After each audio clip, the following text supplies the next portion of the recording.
Hello সবাইকে, আসসালামু আলাইকুম। প্রতিনিয়তই তো শেয়ার করি আম্মুর রান্নাবান্না ছোটখাটো ভিডিও। আজকে শেয়ার করব আমার রান্না করা নুডলসের একটা ছোট্ট ভিডিও।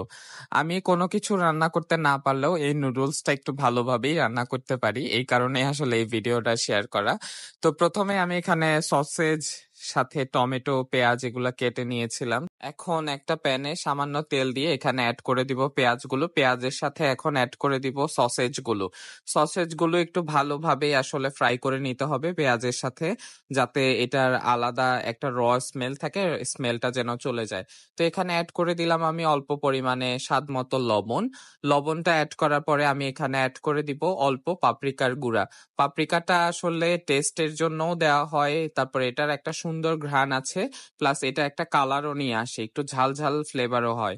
তো এখন সাথে অ্যাড করে দিব একটা ডিম। ডিমটাকে একটু সুন্দর করে স্ক্রাম্বল করে নিব। স্ক্রাম্বল করে সসেজের সাথে আসলে মিক্স করে নিব আর কি এটা। আপনাদের কার কার স্ক্রাম্বল এগ অথবা ডিম পোচ বেশি পছন্দ আমাকে জানাতে ভুলবেন না।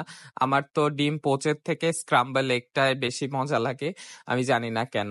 তো এখানে দেখতে দেখতে রান্নার মধ্যে এখন অ্যাড করে দিব আমার কাটা টমেটো আর একটা মরিচ, যেখানে আমি এখন ইউজ করেছি লাল মরিচ। আর হলো টমেটো, টমেটোটা ছিল আমাদের ছাদ বাগানের টমেটো, এই জন্য একটু হলুদ হলুদ রঙের। তো টমেটো গুলো একটু নরম হয়ে আসলে এখানে অ্যাড করে দিব টমেটো সস আর সয়া সস।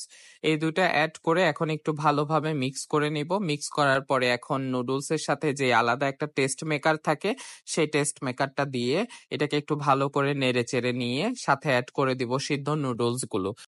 নুডলসটা অ্যাড করার পরে এখন একটু ভালোভাবে আসলে নাড়াচাড়া করে নিতে হবে, যাতে পুরো মশলাটাই নুডলসের সাথে ভালো করে আসলে মিক্স হয়ে যায়। এটাই আসলে মেইন পার্ট। এখানে আমি মিক্স তেমন একটা ভালো করতে পারি না, এখানে মাঝে মধ্যে আম্মুর হেল্প নিতে হয় আসলে ভালো করে মিক্স করার জন্য।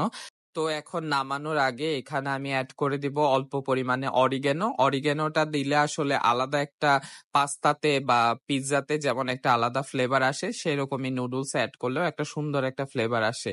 অরিগেনোটা আসলে দিলে আমার সবচাইতে বেশি ভালো লাগে আর কি। তো এটাই ছিল আমার স্পেশাল আজকের নুডলসের রেসিপি। আপনারা কখনো ট্রাই করলে অবশ্যই আমাকে জানাতে ভুলবেন না। সবাই ভালো থাকবেন। আল্লাহ হাফেজ।